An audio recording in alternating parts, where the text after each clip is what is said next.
ఇక్కడ అన్నమాట పక్కనే నాగదేవత నందీశ్వరుడు అండ్ శివలింగం అయితే ప్రతిష్ఠించడం జరిగింది. సో ఇక్కడ శివలింగం దగ్గర అయితే నేను మా ఆయన శివుడి ముందు అయితే ఫస్ట్ దీపారాధన చేసాం అన్నమాట. దీపం పెట్టుకొని తర్వాతకి నందీశ్వరుడికి శివలింగానికి పాలతో అభిషేకం అయితే చేసాము నేను మా ఆయన.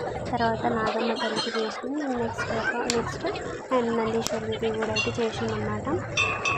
సో ఈ టెంపుల్ అయితే ఇప్పుడు అంటే ఒక ఇయర్ మేడారం జాతర జరిగితే ఒక ఇయర్ అనేది ఇక్కడ జరుగుతుంది అన్నమాట. హనుమంతుల స్వామి టెంపుల్ చూడాల్సింది. ఎవరైనా విజిట్ చేయని వాళ్ళు అయితే విజిట్ చేయండి, చాలా బాగుంటుంది అన్నమాట. అసలు ఈరోజు అయితే ఫుల్ రష్ ఉంది అన్నమాట.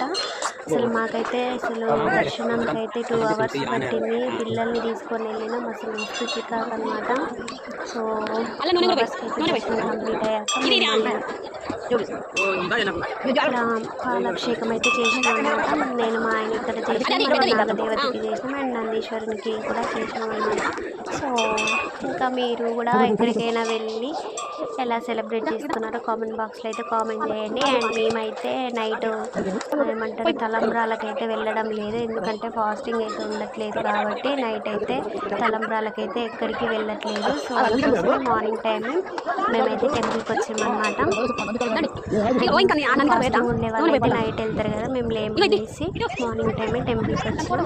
అండ్ ఈ టైంలోనే ఇంత రష్గా ఉంటే ఇంకా అసలు ఈవినింగ్ టైం అయితే అసలు కొంచెం కూడా స్పేస్ ఉండదన్నమాట. సో అంత ఫుల్ రష్ ఉంటుంది అన్నమాట. సో ఇక్కడ నందీశ్వరం దగ్గర కూడా మంచిగా మేమైతే పాలాభిషేకం చేసుకున్నాం.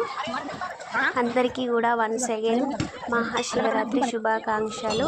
అందరూ హ్యాపీగా ఉండాలి, అందులో మేము ఉండాలి. ఓకేనా? మన వీడియో ఫస్ట్ టైం చూసే వాళ్ళైతే మన ఛానల్ని సబ్స్క్రైబ్ చేసుకోండి అండ్ వీడియోని అయితే లైక్ చేయడం మర్చిపోకండి. ఓకేనా? Bye bye.